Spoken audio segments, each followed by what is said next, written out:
Assalamualaikum warahmatullahi wabarakatuh. Perkenalkan, nama saya Anissa Alicia, NIM 1902614. Di video kali ini saya akan menjelaskan mengenai sedikit materi yang telah saya pelajari setelah ujian tengah semester dengan mata kuliah preservasi dan konservasi.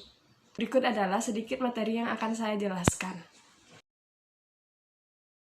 Baiklah, terlebih dahulu saya akan menjelaskan mengenai materi 10 yang menjelaskan mengenai peta, slide, fotokopi, dan tinta. Yang pertama itu ada pengertian peta. Peta merupakan salah satu sumber informasi untuk menunjang penelitian, pendidikan, maupun untuk keperluan bisnis.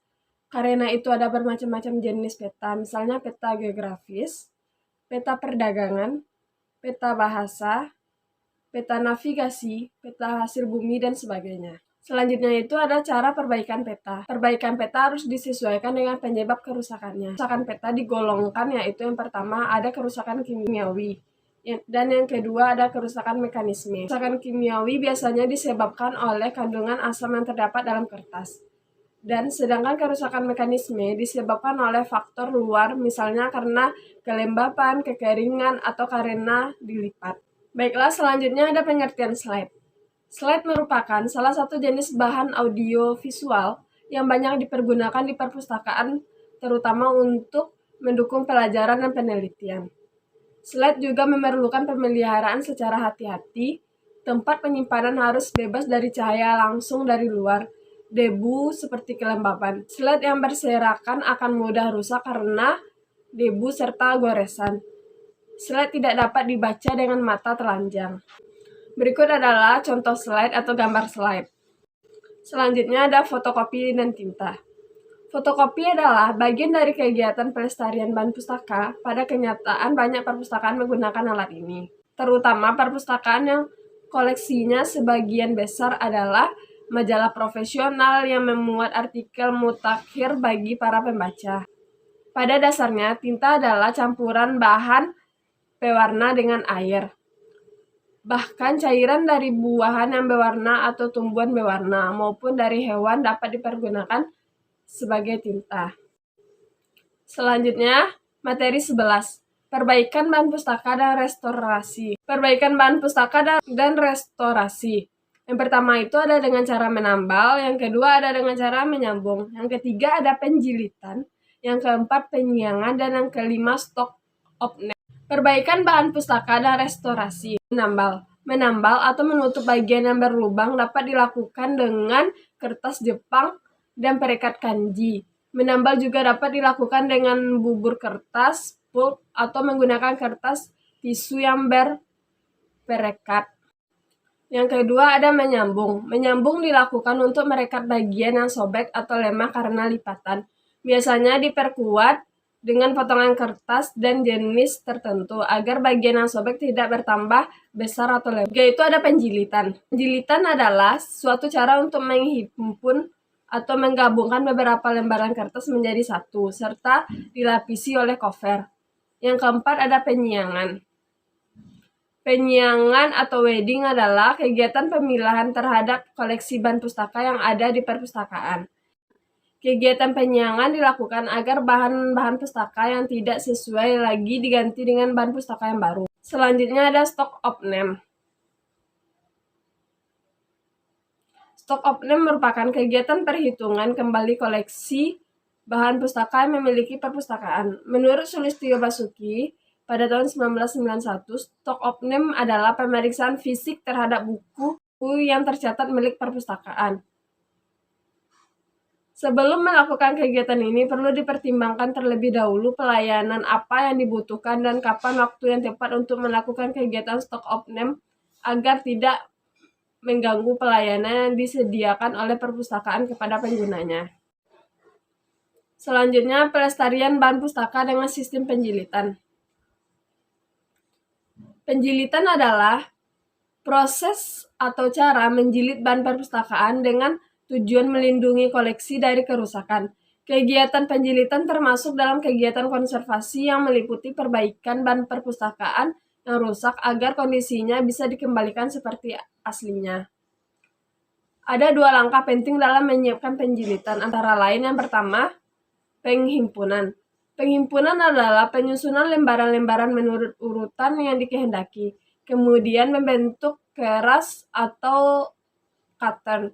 Jika bahan pustaka berupa lembaran lepas, maka perhatikan panjang dan lebar bahan pustaka. Letakkan pada bagian kiri sehingga kalau dijilid menjadi mudah.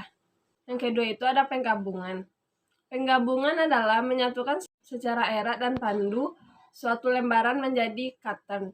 Kemudian pattern-pattern itu digabungkan menjadi buku.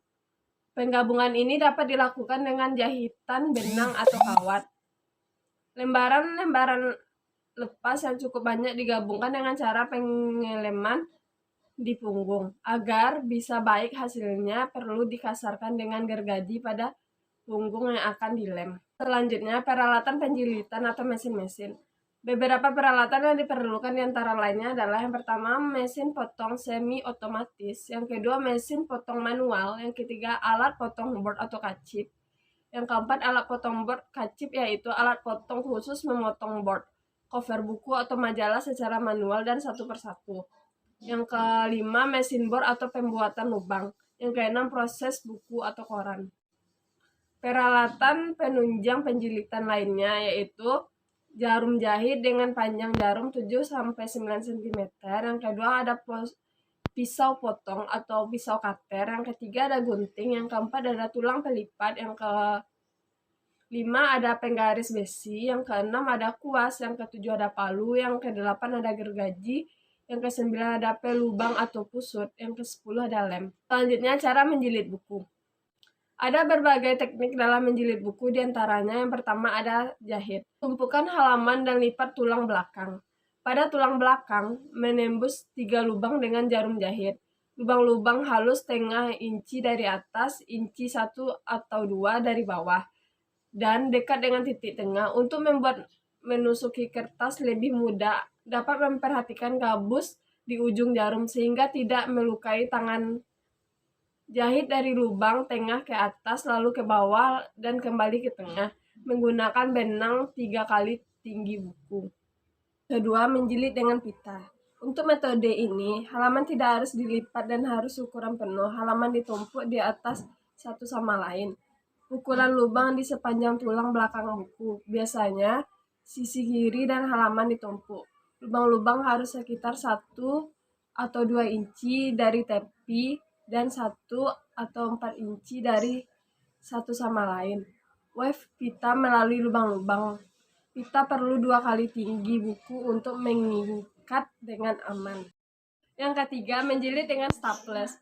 Untuk sebuah buku tipis, ini adalah cara termudah untuk mengikat. Cukup lipat halaman di mana tulang belakang akan dan tumpukan halaman dalam urutan yang benar. Buka halaman dan menggunakan stapler panjang untuk pokok secara vertikal di sepanjang tulang belakang berkerut sehingga pokok pergi ke arah yang sama seperti lipatan.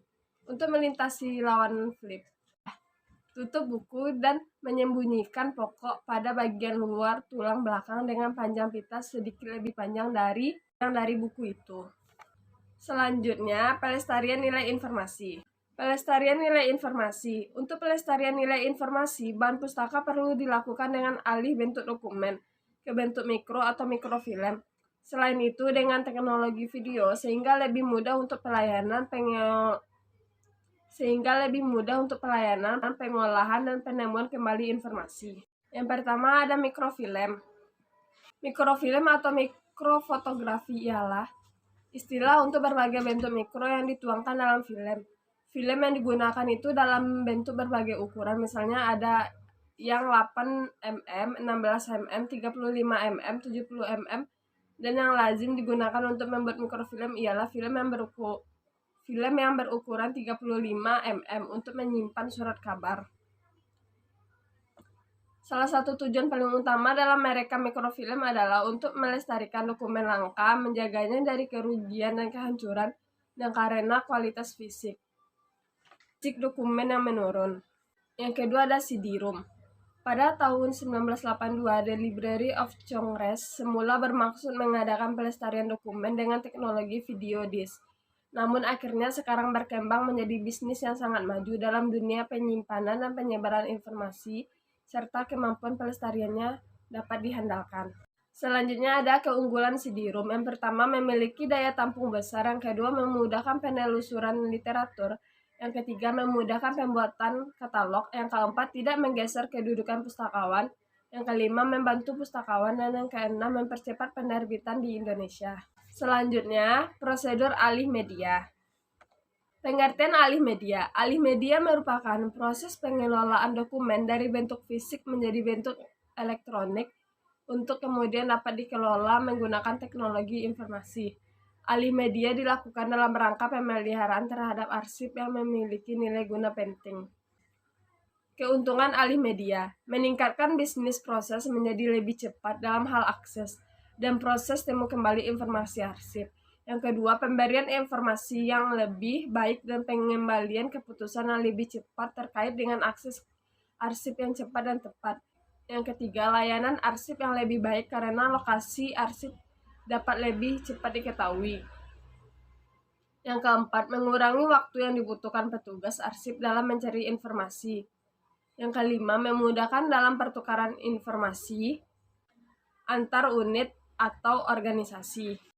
Selanjutnya, perawatan dan penyiangan bahan pustaka. Perawatan bahan pustaka. Menurut Kamus Besar Bahasa Indonesia, perawatan berarti proses, cara perbuatan, merawat dan memelihara bahan pustaka.